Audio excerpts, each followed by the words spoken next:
ایک روز حضرت عثمان غنی رضی اللہ تعالیٰ عنہ نے نبی اکرم صلی اللہ علیہ وسلم کی دعوت کی۔ جب دونوں عالم کے میزبان رحمت عالم صلی اللہ علیہ وسلم حضرت عثمان رضی اللہ تعالیٰ عنہ کے مکان پر رونق افروز ہوئے تو حضرت عثمان غنی آپ کے پیچھے چلتے ہوئے آپ صلی اللہ علیہ وسلم کے قدموں مبارکوں کو گننے لگے، کتنے قدم اٹھاتے ہیں، اور عرض کی یا رسول اللہ میرے ماں باپ آپ پر قربان، میری تمنا ہے کہ میں آپ کی تعظیم اور تکریم کے لیے ہر قدم کے بدلے ایک غلام آزاد کروں۔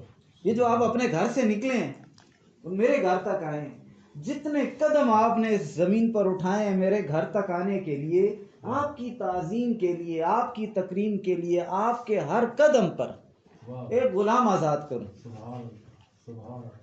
دیکھو عاشق کیا کیا سوچتے ہیں نا۔ چنانچہ حضرت عثمان غنی کے مکان تک جس قدر حضور انور کے مقدس قدم پڑے تھے، حضرت عثمان نے اتنی ہی تعداد میں غلاموں کو خریدا اور پھر آزاد کیا۔ اتنے غلام لوگوں سے خریدے، ان کو آزاد کیا، ایک ایک قدم پر ایک ایک غلام۔ حضرت علی المرتضیٰ کرم اللہ وجہ الکریم نے اس دعوت سے متاثر ہو کر حضرت فاطمہ الزہراء رضی اللہ تعالیٰ عنہ سے عرض کی، اے فاطمہ، آج میرے دینی بھائی حضرت عثمان نے حضور اکرم کی بڑی ہی شاندار دعوت کی ہے اور محبوب خدا کے ہر حد قدم کے بدلے میں ایک غلام آزاد کیا ہے۔ میری بھی تمنا ہے کہ کاش ہم بھی حضور صلی اللہ علیہ وسلم کی اسی طرح شاندار دعوت کر سکتے۔ حضرت فاطمہ رضی اللہ تعالیٰ عنہ نے اپنے شوہر نامدار حضرت علی المرتضیٰ کی اس آرزو پر لبیک کہتے ہوئے فرمایا، جائیے آپ بھی میرے والد مہربان صلی اللہ علیہ وسلم کو اسی قسم کی دعوت دے آئیے، انشاءاللہ ہمارے گھر میں بھی اسی قسم کا سارا انتظام ہو جائے گا۔ چنانچہ حضرت علی کرم الکریم نے بارگاہ رسالت میں حاضر ہو کر دعوت دے دی۔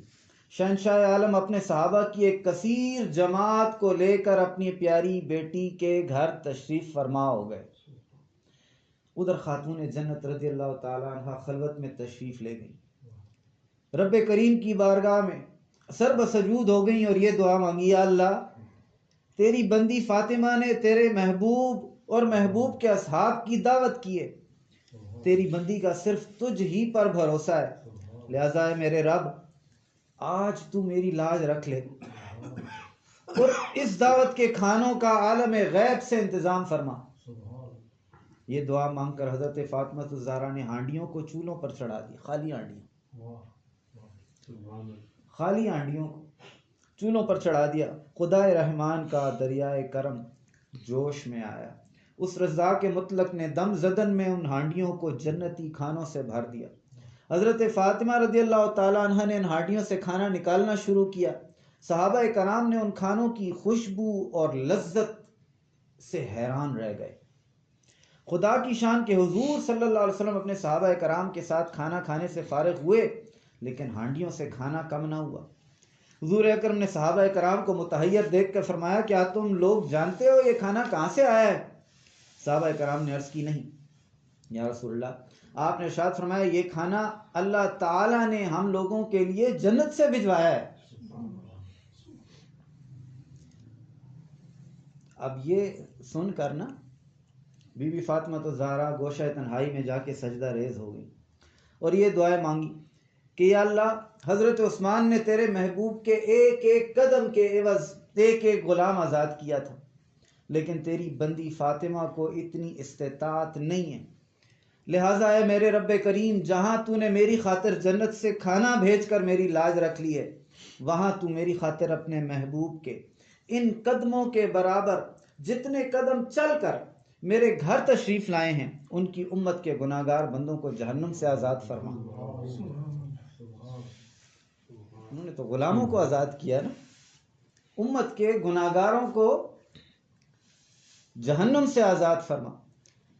حضرت فاطمہ الزہرا جو ہی دعا سے فارغ ہوئی، حضرت جبریل امین یہ بشارت لے کر بارگاہ رسالت میں حاضر ہو گئے کہ یا رسول اللہ صلی اللہ علیہ وسلم، حضرت فاطمہ الزہرا رضی اللہ تعالیٰ عنہ کی دعا بارگاہ الہی میں مقبول ہو گئی ہے، اور اللہ تعالیٰ ارشاد فرماتے ہیں کہ ہم نے آپ کے ہر قدم کے بدلے 1,000 گناہ گاروں کو جہنم سے آزاد کر دیا۔